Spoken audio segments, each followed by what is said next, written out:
اور اسی طرح سے ان لوگوں کو کہ جو اللہ کے گھروں کا احترام نہیں کرتے.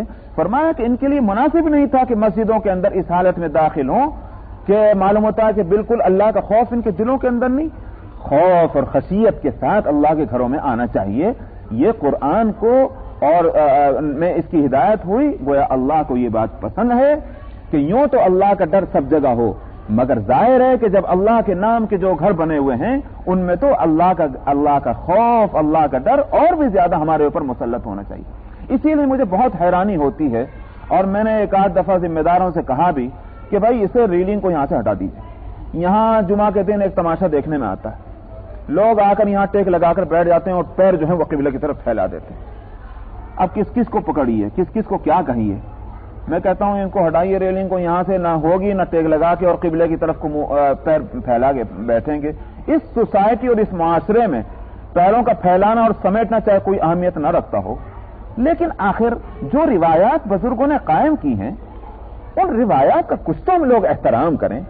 ان لوگوں نے گھاس نہیں کاٹی بزرگوں جو کہلائے گئے، اور جنہوں نے کوئی یوں سمجھیے کہ ہمارا ایک معاشرہ بنایا، ہمارا ایک کلچر بنایا، ہماری ایک تہذیب بنائی. ان کے دماغ میں کوئی سودہ نہیں تھا، وہ مجنون نہیں تھے، وہ دیوانے نہیں تھے. اسلام کی تعلیمات کے عین مطابق ان بزرگوں نے روایات قائم کی ہیں. سمجھ میں آیا؟ تہذیب اور اخلاق کی. اس لیے ہمیں ان کا پاس لحاظ کرنا چاہیے. یہ بات کہ یہ تو ہندوستانی روایت ہے اور یہ سعودی عرب کی روایت ہے اور یہ عجب کی روایت ہے، یہ فضول کی باتیں ہیں. اور یہ کہنا کہ صاحب ان چھوٹی چھوٹی باتوں میں اسلام تھوڑی ہے، اس کو میں پہلے بھی کہہ چکا ہوں. بات چھوٹی ہو یا بڑی ہو، جب بات اچھی ہے چاہے چھوٹی اس کو قبول کر لو، اور بات بری ہے چاہے چھوٹی ہے یا بڑی ہے اس کو چھوڑ دو. یہ ایک مسلمان کا شیبہ ہونا چاہیے. کون ہے ہم یہ تقسیم کرنے والے کہ صاحب یہ چھوٹی بات ہے، اس میں اتنی امپورٹنس نہیں ہے، اور یہ بڑی بات ہے اس میں بڑی امپورٹنس ہے؟ ہم کون ہوتے ہیں تقسیم کرنے والے؟ اس کا مطلب یہ ہوا کہ نبوت نے جو کام درمیان میں چھوڑ دیا ہم اس کی تکمیل کرنے کھڑے ہو رہے ہیں. سمجھ میں آیا؟ نبی نے تو اتنا بتلایا کہ کون سے کام چھوٹے ہیں اور کون سے کام بڑے ہیں، اور ہم جو ہیں ہم یہ کام بتائیں گے کہ کون سے کام کیے جائیں کون سے کام نہ کیے جائیں. اللہ اکبر. عجیب تماشے ہیں ہم لوگوں کے کہ اپنی کمزوری اور اپنی خطا، اپنی غفلت کا اقرار کرنا بھاری معلوم ہوتا ہے. اسلام کے جو ہے وہ اس کے حلیہ بگاڑ دیں اور اس کے جو ہے نقشے بدل ڈالیں، وہ ہم کو بہت آسان معلوم ہوتا ہے. اپنی کمزوری کا اقرار کریں. میں سارے بہنوں اور بھائیوں سے میں کہتا ہوں، ٹھیک ہے میں اپنی جگہ خطا کار قصوروار، آپ اپنی جگہ خطا کار قصوروار، مگر میں اپنے آپ کو خطا کار کہنے کے مقابلے میں یہ آسان سمجھوں کہ اسلام کے احکام کو بدلوں، ان کی تعبیرات کو بدلوں. یہ تو بہت بڑا ظلم ہے جو آج کل بہت لوگ یہی کام کرتے ہیں کہ میرا عمل چونکہ ایسا ہے، میرا عمل قابل اعتراض نہ ہو لہذا اسلام کی تعبیر کو بدل دو. اس کو قرآن پاک میں کہا گیا ہے تحریف. یحرفون الکلم عن مواضعہ. یہ جو قرآن پاک میں جن لوگوں کے تعلق سے کہا گیا، یہ مصیبت دراصل ان کو بھی یہی تھی جو آج ہم کو ہے. مثلا میں ہوں، اب آپ لوگ مجھے کہتے ہیں مولانا صاحب، مولوی صاحب، جو بھی کچھ کہتے ہیں. میں نے کہا ہاں مجھے لوگ مولانا کہتے ہیں. اب اگر میرا کوئی عمل جو ہے وہ شریعت کے خلاف ہے تو لوگ مجھے برا کہیں گے. میں عمل تو نہ بدلوں، البتہ میں تقریریں یہ کرتے پھروں کہ وہ جو جس بات کو آپ جس وجہ سے برا کہہ رہے تھے دراصل وہ بات اس طرح نہیں اس طرح ہے. یہ ہے وہ تحریف. اپنے عمل کو غلط نہ کہوں نہ کہلواؤں، لیکن اسلام کے اس حکم کو کہ جس کی روشنی میں آپ میرے عمل کو غلط کہہ سکتے تھے، یہ کہہ رہے تھے، اس حکم کی تشریح اور تعبیر کو بدل ڈالوں.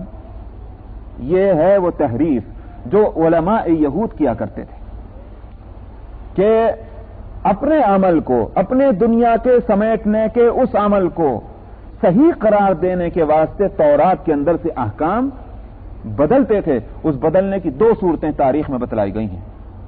جو تاریخ یہود کے عالم ہیں ان سے آپ پوچھ لیں، یعنی کہ دو طرح کی ہوئی ہیں تحریفیں. ایک تو یہ کہ اصل الفاظ ہی کو تورات سے نکال دیا، ایک تحریف تو یہ ہوئی ہے. اور دوسری تحریف کیا ہوئی؟ اصل الفاظ کو تورات کے باقی رکھ کر اس کے تعبیر، اس کی تشریح، اس کی ایکسپلینیشن، اس کی تفسیر وہ بدل دی. اب ظاہر ہے مثلا میں یہاں بیٹھا ہوں، یہاں ہم لوگوں کی میجارٹی کون ہے؟ وہ کیا جانے کہ صاحب قرآن شریف کی آیت جو ہے اس کے جو معنی میں بتلا رہا ہوں وہ صحیح ہے غلط ہے؟ ظاہر ہے کہ آپ تو یہ سمجھیں گے بھائی مولانا نے بتلایا صحیح ہے بس، اور آپ اس کو نقل بھی کریں گے اور دوسری جگہ کا بھائی دیکھیے قرآن شریف کے اندر یہ موجود ہے. تو یہ صورت اس زمانے میں تھی علماء یہود تورات کی تشریح اپنی مرضی، اپنی خواہش، اپنے عمل کے مطابق کہ جس کی وجہ سے ان کی ذات جو ہے قابل اعتراض نہ بن سکے، اس طرح تشریح کرتے تھے. تو میں کہتا ہوں کہ اس پر قرآن پاک نے نکیر کی ہے. اب آج ہم وہی حرکت ہم کرنے بیٹھ جائیں کہ اس کو تو ہم تسلیم نہ کریں کہ صاحب میرے اندر غلطی ہے، عورتیں نہ تسلیم کریں، مرد نہ تسلیم کریں، ہاں اس کی فکر میں ہم لگ جائیں کہ صاحب اسلام میں یہ چیز یوں نہیں یوں ہے اور یوں نہیں یوں ہے اور یہ ضروری ہے اور یہ غیر ضروری ہے. تو اس لیے اپنے اندر اس بات کی ہمت پیدا کیجئے، اور وہ کہیں ہلکا جرم ہے، ہر کی خطا ہے کہ انسان یہ کہے کہ بے شک مجھ سے خطا ہوئی ہے، ہاں بے شک میرے حالات جو ہے اس کی اجازت نہیں دے رہے ہیں اور ماحول اور سوسائٹی کا میرے اوپر دباؤ ہے، یہ بے شک ہے. دعا کیجئے، اور میں بھی دعا کرتا ہوں اور کرتی ہوں کہ صاحب اللہ تعالیٰ میری اصلاح فرما دیں، میرے اندر غلطی ہے. اس کو تسلیم کرنا چاہیے، نہیں یہ کہ صاحب اسلام کے نقشہ ہی بدلنے کی کوشش کی جائے.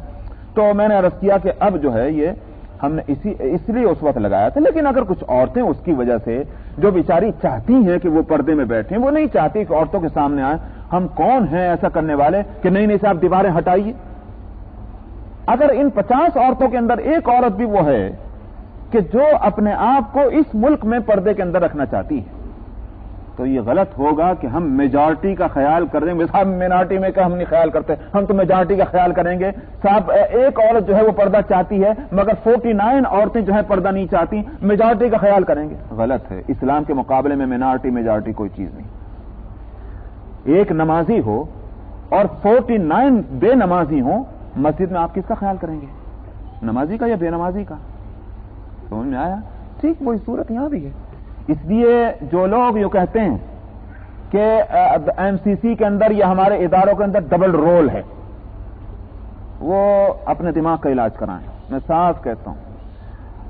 اور جس حد تک بھی ہمیں اللہ تعالی کی طرف سے توفیق مل رہی ہے کہ ہم راستے پر چلیں، اگرچہ پورے منزل تک نہیں پہنچ سکے ہیں، لیکن اگر ہم چل رہے ہیں اس پر اللہ کا شکر ادا کرنا چاہیے. نہیں یہ کہ جو مطلب یہ ہے کہ ایک اینٹ رکھی گئی ہے ایک صحیح بلڈنگ بنانے کی، انہوں نے کہا کہ چونکہ بلڈنگ نہیں بنی لہذا اس اینٹ کو بھی اٹھا دو. یہ نازیبہ بات ہے. کوشش کرنی چاہیے، کوشش کرنا سب کا کام ہے، اور دعا بھی کرنی چاہیے، اور اپنی کمزوریوں کا اعتراف کرنا چاہیے، اور ان کمزوریوں کے دور ہونے کی اللہ سے دعا کرنی چاہیے اور کوشش کرنی چاہیے. تو بہرحال جہاں تک اس واقعے کا تعلق ہے، میں نے کہا کہ اس سے ایک اہم مسئلہ جو ثابت کرنا تھا وہ تھا کہ مر کر دوبارہ زندہ ہونے اور زندہ ہو کر اللہ سبحانہ و تعالی کے سامنے اپنے اس دنیا کی زندگی کی اچھائی اور برائیوں کی جواب دہی کا. یہ مسئلہ بڑا اہم تھا. مشرکین مکہ اس کو ماننے کو تیار نہیں ہوتے تھے کیونکہ زندگی کا نقشہ اسی سے بدلتا تھا.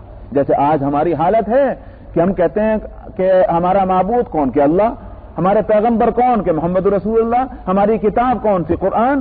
نماز کیا ہے کہ فرض ہے؟ روزہ کیا ہے کہ فرض ہے؟ زکوٰۃ کیا ہے؟ فرض ہے. یہ ساری باتیں ہم مانتے ہیں، لیکن زندگی کا نقشہ کیوں نہیں بدل رہا؟ فکر آخرت نہیں. تو یہ مسئلہ مسلمان اور غیر مسلم سب کے لیے اہم ہے. قرآن پاک دراصل اس صورت کے اندر، یوں تو قرآن پاک کی بہت سی صورتوں میں، بہت سی آیتوں میں مختلف انداز سے، مختلف تعبیرات سے اس مسئلے کو ثابت کیا گیا، لیکن یہاں بتلانا یہ ہے کہ اے انسانوں، تمہارے معلومات کا دائرہ کتنا محدود ہے. تمہیں 9 سال کے بعد کیا پیش آنے والا ہے اس کا تم کو پتہ نہیں ہے، لیکن تمہاری زندگی کے بعد کیا پیش آنے والا اس کے لیے تم فیصلہ کرنے بیٹھ گئے. آج تم یہ کہتے ہو کہ ہم مر کر دوبارہ زندہ نہیں ہو سکتے، اس کا فیصلہ تو تم کر رہے ہو، لیکن تمہاری اس دنیا کی زندگی میں 4 سال کے بعد، 2 سال کے بعد، 3 سال کے بعد کیا واقعہ پیش آنے والا ہے اس کو تم نہیں جانتے. جانتے کس حد تک ہو؟ جس حد تک تم کو جو چیز آنکھوں سے نظر آتی ہے، بس وہ ہے تمہارا علم کا دائرہ.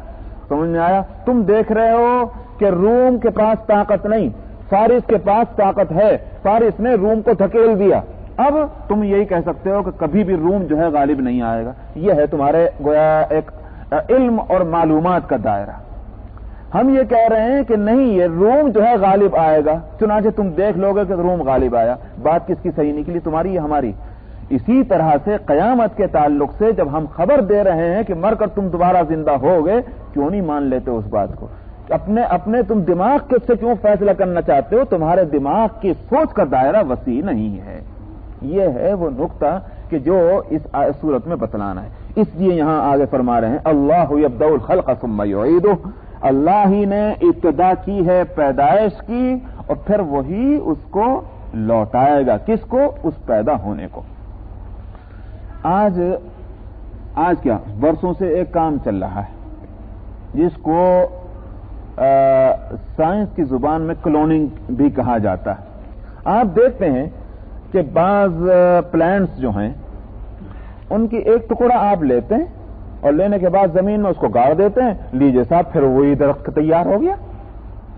ہو رہا ہے نہیں ہوتا یہ رات دن. بعض ایسے درخت، بے شک ہر ایک درخت نہیں ہوتا، لیکن بعض پلانٹ ایسے ہیں کہ ان کا ایک پتا لگا دیجیے آپ، لیجیے پورا پلانٹ تیار ہو جاتا ہے زمین. ایک پتا توڑ کر کے آپ زمین میں لگا دیجیے، پورا پلانٹ تیار ہو جاتا ہے. کچھ پلانٹس وہ ہیں کہ ان کی ایک لکڑی کو کاٹ کر کے آپ لگا دیجیے زمین میں، پھر پورا پلانٹ تیار ہو جاتا ہے. اگر یہ سب ہو رہا ہے ہمارے ہاتھوں، ہماری آنکھوں کے سامنے رات دن ہو رہا ہے، تو کیا اللہ سبحانہ و تعالی کے لیے یہ بہت مشکل بات ہوگی کہ ہمارے وہ بدن کے ریزے جو زمین کے اندر پھیل گئے ہیں ان میں سے کسی ایک ریزے کو اللہ تعالیٰ حکم دیں کہ وہ پہلے والا انسان بن جائے پورا مکمل اس ریزے سے؟ اللہ کے لیے وہ مشکل ہوگا؟ عجیب تماشا. ایک کھیل ہم رات دن کھیل لیں اور اس پر کوئی حیرانی نہیں، لیکن اس بات کو ہماری عقلیں ماننے کو تیار نہیں کہ جب ہم گل جائیں گے، سڑ جائیں گے، زمین میں مل جائیں گے، ہماری ہڈیاں اور گوشت کے ریزے ہو جائیں گے، ہم کیسے دوبارہ زندہ ہوں گے؟ کافروں کو چھوڑ دیجئے، مسلمان بھی یہ سوال کرتا ہے. ارے عجیب تماشا ہے کہ ایک پتا اگر دوبارہ وہ پلانٹس بن جاتا ہے تو ہمارے بکھرے ہوئے ریزے جسم کے جو ہیں وہ دوبارہ پھر وہی جسم کیوں نہیں بن سکتے؟ اس لیے فرمایا کہ اللہ یبدأ الخلق ثم یعید. اللہ ہی نے ابتدا کی ہے پیدائش کی اور وہ پھر دوبارہ پیدائش کو وہی کرے گا. ثم یعید ثم الیہ ترجعون. پھر تم اسی کی طرف لوٹ کر جاؤ گے.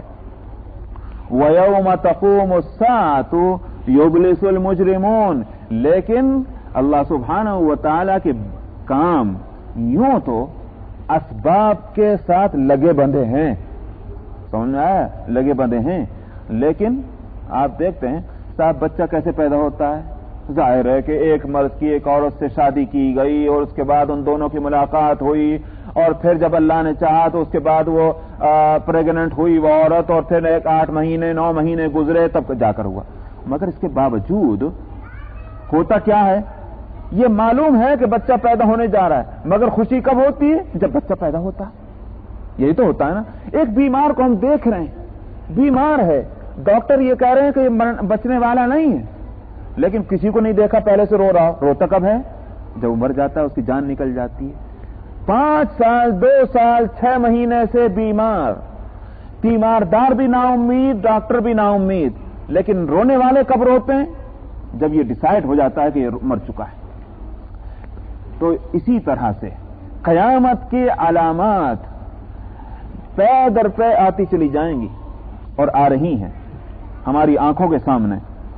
مگر جب قیامت آئے گی اس وقت اپنی جگہ پھر بھی حیرانی ہوگی. یہ میں نے اس لیے پوری تمہید باندھی ہے کہ اگر میں پہلے ہی ترجمہ کر دیتا تو آپ کہتے کہ کیسے. ترجمہ یہ ہے کہ اور جس دن قیامت قائم ہوگی حیران ہوں گے مجرم. اس لیے میں نے پہلے ہی وہ تمہید باندھی کہ بھائی جب پہلے سے آثار اور علامات قیامت کی آ جائیں گی کہ سورج جو ہے وہ مشرق کی بجائے مغرب سے نکل رہا ہے، دجال نکل آیا، یاجوج ماجوج نکل آئے، وہ ساری علامات جو ہیں قیامت کی جو احادیث میں ہیں وہ جب سب آنکھوں کے سامنے آ جائیں گی پھر کون دیوانہ ہوگا جو اس کو یقین نہیں ہوگا کہ قیامت آ رہی ہے؟ پھر حیران ہونے کے کیا معنی؟ وہی بات ہے. میں نے کہا کہ مرنے والے کے مرنے کا اپنا یقین ہے، لیکن روتا کب ہے انسان؟ جب وہ مر جاتا ہے. معلوم ہے کہ بچہ پیدا ہونے جا رہا ہے، مگر ہنستا خوش کب ہوتے ہیں؟ جب بچہ پیدا ہو جاتا ہے. ٹھیک یہی صورت قیامت اپنے ان سارے اسباب کے ساتھ لگی بندھی آئے گی، ان ساری علامتوں کے بعد ہی آئے گی کہ جن علامتوں کی اطلاع احادیث میں دی گئی. مگر یقین کیجئے مجرم جو ہوں گے، اور جبکہ دنیا میں سب مجرم اس وقت ہوں گے، ایک بھی مومن نہ رہے گا. ان کے لیے قیامت کا آنا اچانک ہی ہوگا, دفعتن ہی ہوگا ان کے واسطے, حالانکہ سینکڑوں علامتیں اس سے پہلے آ چکی ہوں گی. تو اس دن ان کی حیرانی اور پریشانی. فرمایا کہ جس دن قیامت قائم ہوگی حیران ہوں گے مجرم. وَلَمْ يَكُنْ لَهُم مِّن شُرَكَائِهِمْ شُفَعَاء, اور ان کے شریکوں میں کوئی بھی سفارشی نہ ہوگا. ان کے شریک, وہ تو اللہ کے شریک بنائے تھے انہوں نے, لیکن ان کے شریک اس لیے کہا کہ اللہ میاں نے تھوڑی اپنا شریک بنایا تھا, یہ تو انہوں نے تجویز کیا تھا, اس لیے ان کے بنائے ہوئے شریک ہیں. تو ان کے شریکوں میں کوئی بھی سفارشی اس دن نہ ہوگا. تو کس قدر حیرانی اور پریشانی. ارے بھائی پہلے سے مصیبت آ کے تیاری کر لی گئی ہوتی تو آدمی کو پریشانی کم ہوتی ہے, یا اچانک مصیبت آ گئی مگر اڑوس پڑوس میں کوئی مدد کرنے والا ہو تب جو ہے آدمی کو اطمینان ہوتا ہے. مگر عجیب بات یہ ہے کہ ان کے حق میں قیامت اچانک آئے گی اور جس روز آئے گی کوئی ان کا ہاتھ پکڑنے والا نہ ہوگا. وَلَمْ يَكُنْ لَهُم مِّن شُرَكَائِهِمْ شُفَعَاءُ وَكَانُوا بِشُرَكَائِهِمْ كَافِرِينَ, اور پکارنے کے بھی نہیں اپنے شریکوں کو. بھئی یہ ہوتا کہ جواب تو نہیں دے رہے مگر پکاریں, اتنا تو اطمینان ہے کہ ہمارے پڑوس میں کوئی رہتا ہے. اب آواز دینے کی حد تک تو کم سے کم اطمینان ہے, آواز دینے کے بعد جب معلوم ہوگا کہ پڑوس میں پڑوسی نہیں ہے تبھی ہم کو تکلیف ہوگی. وہاں تو تماشا ہی ہوگا قیامت کے دن کہ اپنے ان شریکوں کو کہ جن کو اللہ کا شریک دنیا میں بنا رکھا تھا اور یہ سمجھے ہوئے تھے اور یوں اعلان کرتے تھے کہ یہ ہے ہماری مصیبتوں میں کام آنے والے, قیامت جس روز برپا ہوگی ان کا سب سے پہلے خود ہی انکار کریں گے. کوئی شریک نہیں اللہ کا, کوئی شریک نہیں اللہ کا, خود یہ انکار کریں گے. تو لہذا اول تو شریک نہیں, اور جو ہوتے بھی کسی جھوٹے سچے ان کو خود پکارتے تو اطمینان ہوتا. کیسی پریشانی کا عالم ہوگا اس دن. فرمایا کہ وَلَمْ يَكُنْ لَهُم مِّن شُرَكَائِهِمْ شُفَعَاء, اور نہ ہوگا ان کا کوئی بھی شریک سفارشی, اور وہ ہوں گے اپنے شرکاء کے بارے میں کافر, منکر, انکار کرنے والے. وَيَوْمَ تَقُومُ السَّاعَةُ يَوْمَئِذٍ يَتَفَرَّقُونَ, اور جس دن قیامت برپا ہوگی فرمایا کہ اس دن سب کی ٹکڑیاں بنا دی جائیں گی, یعنی گروپ میں سب تقسیم ہو جائیں گے. آج دنیا میں جو گروپ بندیاں ہیں اس کی بیس تو اور ہے, قیامت میں جو گروپ بنیں گے ان کے بیس اور ہوں گے.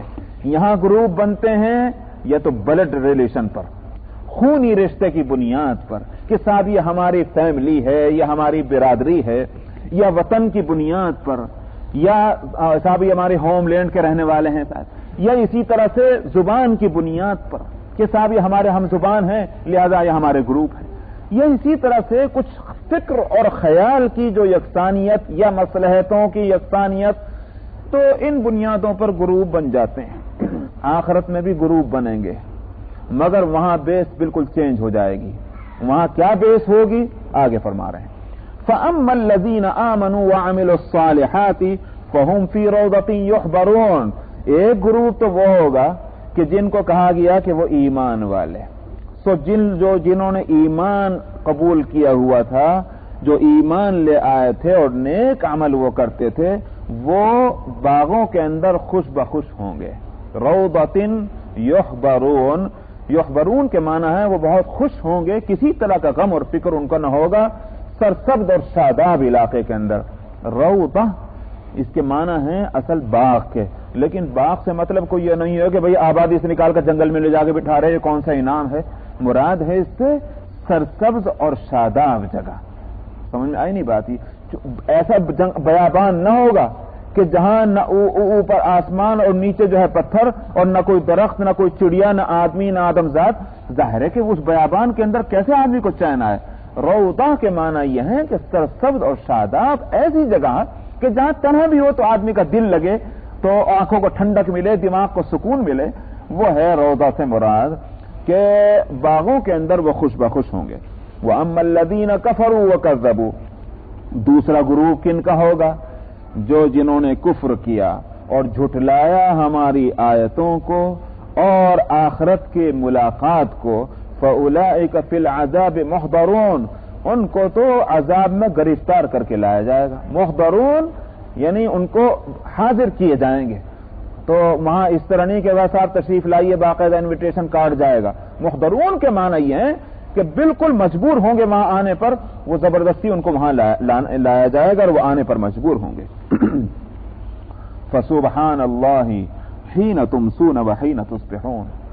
اب جب یہ صورت ہے تو کیا ہماری ذمہ داری کیا رہ جاتی ہے؟ مخاطب جو ہیں قرآن کے، ان کی رسپانسبلٹی کیا ہے؟ ان کو کیا کام کرنا چاہیے؟ فرمایا کہ فسبحان اللہ، یعنی مطلب اللہ کی پاکی بیان کرو۔ سو پاک ہے اللہ کی ذات، پاکی بیان کرنی چاہیے اللہ کی، جس وقت کہ تم شام کے وقت میں ہو اور جس وقت کہ تم صبح کرتے ہو۔ صبح اور شام اللہ کی پاکی بیان کی جائے۔ اور فرمایا کہ اگر تم ایسا کرو گے تو یہ نہ سمجھنا کہ صاحب ہم ہی بس اس پورے کائنات میں اللہ کو یاد کرنے والے ہیں، ہم نے اگر اللہ کو یاد نہ کیا تو اللہ کی حکومت میں اس سے بڑا نقصان پیدا ہو جائے۔ فرمایا کہ اس لیے نہیں، تمہارا فائدہ اسی میں ہے۔ جہاں تک اللہ سبحانہ و تعالیٰ کے قابل ستائش اور پاکی کے لائق ہونے کا معاملہ ہے، وہ تو تم اگر چھوڑ بھی دو تو کوئی نقصان اس لیے نہیں ہوتا کہ آسمان اور زمینوں میں جو کچھ بھی ہے وہ سب اللہ سبحانہ و تعالیٰ کی پاکی بیان کر رہی۔ ظاہر ہے کہ انسانوں کی تعداد ہے ہی کتنی پوری مخلوقات کے مقابلے میں، اجی اور کروں کو چھوڑ دیجئے، آسمانوں کے اوپر کیا ہے اس کو چھوڑ دیجئے، فضا میں کیا ہے اس کو جانے دیجئے، لیکن یہ کرۂ ارضی جو ہے اس میں سمندروں کی مخلوق 10 گنا زیادہ ہے ایک روایت کے اعتبار سے زمین پر خشکی پر جتنی مخلوق ہے، تعداد کے اعتبار سے بھی اور اقسام کے اعتبار سے بھی، قسموں کے اعتبار سے۔ قسمیں جتنی سمندری مخلوق کی ہیں اتنی زمینی مخلوق کی نہیں، اسی طرح تعداد جتنی سمندری مخلوق کی ہے اتنی زمینی مخلوق کی نہیں۔ تو اسی کرے کے اندر انسانوں سے بڑھ کر مخلوق آباد ہے اور کروں میں اور آسمانوں کے اوپر، اور جو تو سب کچھ اللہ سبحانہ و تعالیٰ کی پاکی بیان کرتی ہے۔ ضروری نہیں کہ ان کے ہاتھوں میں باقاعدہ تسبیح ہو اور تسبیح لے کر سبحان اللہ ہی پڑھ رہے ہوں، یہ ضروری نہیں۔ ان کی اللہ سبحانہ و تعالیٰ نے ان کی عبادت ان کے حق میں جو بھی مقرر کی اس کے مطابق وہ عبادت کر رہے ہیں، ہمارے اپنے اعتبار سے اس کا نام عبادت ہی ہوگا۔ مثلا بعض حضرات یہ کہتے ہیں جیسے کہ اللہ تعالیٰ نے جس مخلوق کو جس مقصد کے لیے پیدا کیا وہ مخلوق اس مقصد کو جب تک پورا کر رہی ہے تو وہ اس کے طرف سے اللہ کی عبادت ہی ہے۔ عبادت کے معنی عبادت اور اطاعت دو الگ الگ چیزیں نہیں ہیں، اطاعت اور عبادت ایک دوسرے کے ساتھ جڑی ہوئی ہے۔ تو اطاعت اور عبادت جب ایک دوسرے کے ساتھ جڑی ہے تو جو چیزیں اللہ سبحانہ و تعالیٰ کے حکم کی فرما برداری کر رہی ہیں ظاہر ہے کہ وہ اللہ کی عبادت میں مشغول ہے۔ ہوا کو حکم ہے چل، وہ چل رہی ہے، اس طرف کو چل، وہ اس طرف کو چل رہی ہے، یہ اس کی فرما برداری ہے اور اس کی عبادت بھی ہے۔ درختوں کو کہا ہوا تم کھڑے رہو، اسی طرح سے بادلوں کو حکم ہوا کہ تم برس جاؤ، یہ اس بادلوں کی عبادت ہے، پانی کی عبادت ہے، درختوں کی عبادت ہے اور پہاڑ اور پتھروں کی عبادت ہے۔ تو تکوینی طور پر اللہ تعالیٰ نے جو ذمہ داریاں اور ڈیوٹیاں سپرد کر دی ہیں ان ڈیوٹیوں کو ادا کرنا ان کی طرف سے عبادت ہے۔ ہم کو اللہ سبحانہ و تعالیٰ نے ڈیوٹی کوئی نہیں دی، جو ڈیوٹی دی ہے اس کا نام اللہ نے عبادت رکھا ہے۔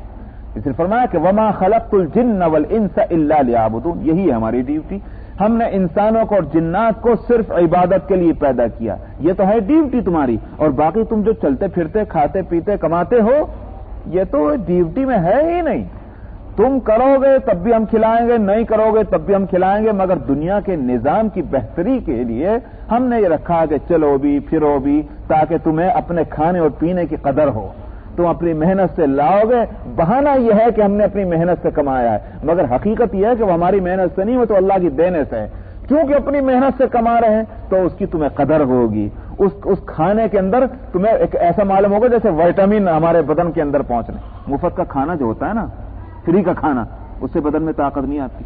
جب آدمی محنت کر کے کھاتا ہے تو وہ چٹنی روٹی جو ہے اور روکھی روٹی وہ بھی وائٹامن بنتی ہے، سمجھ میں آیا؟ تو کیونکہ محنت اس میں شامل ہے، تو اس لیے اللہ سبحانہ و تعالیٰ نے کسب اور محنت کو ہمارے ساتھ رکھا، لیکن وہ کسب و محنت ہماری ڈیوٹی نہیں ہے۔ ڈیوٹی کیا ہے؟ وہ ہے اللہ کی عبادت کرنا۔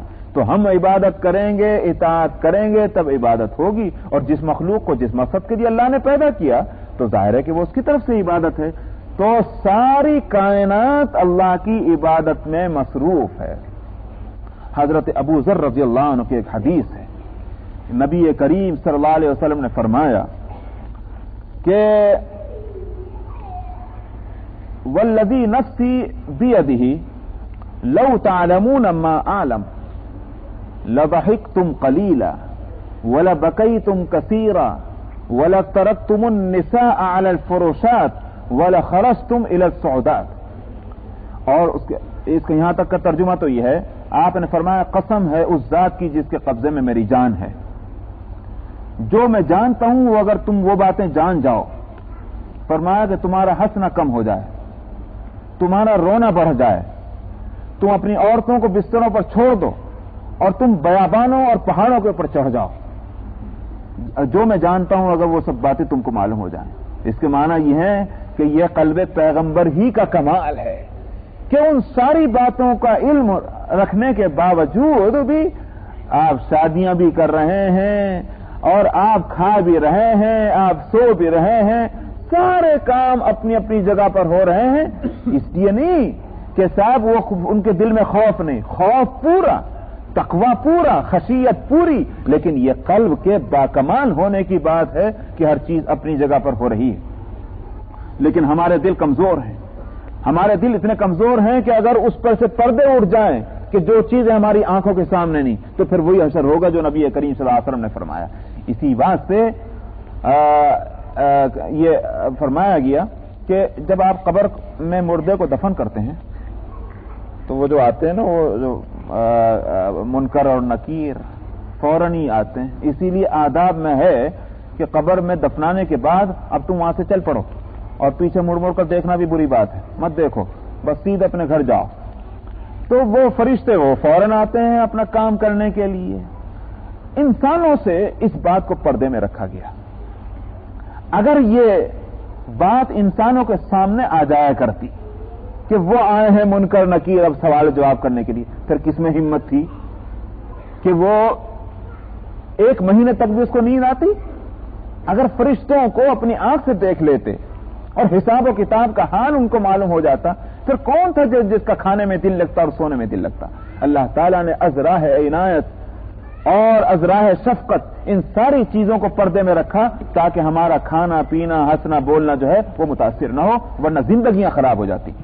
تو آپ نے فرمایا کہ تمہارے اوپر یہ گزرتی. اور اس کے بعد آپ نے فرمایا کہ والذی نفس محمد بیدہ، قسم ہے اس ذات کی جس کے قبضے میں محمد کی جان ہے، اطت السماء وحق لها ان تعط. فرمایا کہ آسمان چڑھ چڑھا رہا ہے. چڑھانا جانتے ہیں نا، جب آپ کے اگر 2 اسٹوری گھر ہو تو اوپر کی چھت میں کوئی ذرا تیز جائے، زور سے جائے، یا کوئی وزن والی چیز جو ہے وہ آپ اس کو لڑکائیں تو چھت میں آواز آئے گی نہیں، چوں چوں کی.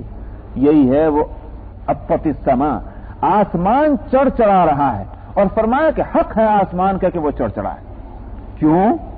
فرمایا کہ ما فیہا موضع 4 اصابع الا وملک واضع جبہتہ ساجدا للہ. فرمایا کہ 4 انگل جگہ، یہ جو ہے یہ انگلیاں کہتے ہیں، 4 انگشت کی جگہ بھی آسمان میں ایسی خالی نہیں ہے کہ جہاں کوئی فرشتہ اپنی پیشانی کو سجدے میں رکھے ہوئے اللہ کی پاکی نہ بیان کر رہا. حضرت ابو ذر کہتے ہیں، اس روایت کو نقل کرنے والے اس روایت کے بیان کرنے کے بعد آخر میں کہتے ہیں کہ قال ابو ذر یا لیتنی کنت شجرۃ تعبد، کہ ابو ذر نے اس روایت کو بیان کرنے کے بعد یہ کہا اے کاش میں وہ درخت ہوتا کہ جس کو نیچے سے کاٹ دیا گیا ہوتا. اس لیے کہ اس سارے جاہ و جلال کو اور اس سارے وہاں کے اس وحشت اور دہشت کو کون برداشت کرے گا؟ کس میں ہمت ہے اس کو برداشت کرنے کی؟ یہ قلب پیغمبر ہی کا کمال ہے. تو میں نے کہا کہ آسمانوں کی مخلوقات اور پوری یونیورس کی جو ہے مخلوقات یہ اللہ کی عبادت میں مصروف ہے. تو یہ سمجھنا کہ ہم چند بندے اللہ کی عبادت کریں گے تو اللہ کی حکومت کو بڑا فائدہ ہوگا ہماری وفاداریوں سے. اس لیے فرمایا کہ وَلَهُ الْحَمْدُ فِي السَّمَاوَاتِ وَالْأَرْضِ، اور اسی کی حمد ہے آسمانوں میں اور زمین میں. وَعَشِيًّا، اور تم پاکی بیان کرو اس کی گویا دن کے تیسرے پہر، دوپہر کے بعد والا. دوپہر تو کس کو کہتے ہیں؟ جس وقت ٹھیک سورج جو ہے وہ سر کے اوپر پہنچ جائے، یہ تو دوسرا دوپہر ہے، یعنی 2 پہر ختم ہو گئے. اب اس کے بعد تیسرا پہر اسٹارٹ ہوتا ہے زوال کے بعد، تو عصر تک وہ چلتا ہے، اور چوتھا پہر جو ہے وہ عصر سے لے کر مغرب تک ہے، اور پانچواں پہر جو ہے وہ ہے مغرب سے لے کر عشاء تک۔ اسی واسطے 5 نمازیں رکھی گئی کہ پہلا پہر جو ہے وہ جب وہ شروع ہو تو فجر کی نماز پڑھ لو، دوسرا پہر ختم ہو تو ظہر کی نماز پڑھ لو، تیسرا پہر ختم ہو تو عصر کی نماز پڑھ لو، چوتھا پہر ختم ہو تو مغرب کی نماز پڑھ لو، اور پانچواں پہر جب جو ہے اس کے درمیان میں عشاء کی نماز پڑھ لو۔ اگرچہ وہ جا کر ختم ہوگا کہ آدھی رات پر، مگر آدھی رات پر عشاء کی نماز کے لیے سونے والے کا اٹھنا دشوار تھا، اس لیے اس شریعت نے از راہ مہربانی یہ ہدایت کر دی کہ تم جس وقت سونے جا رہے ہو اسی وقت نماز پڑھ لو، ورنہ نبی کریم صلی اللہ علیہ وسلم کا جو ارشاد تھا کہ اگر مجھے امت کے اوپر سختی کا احساس نہ ہوتا تو میں یہ ہدایت کرتا کہ عشاء کی نماز آدھی رات اٹھ کے پڑھیں۔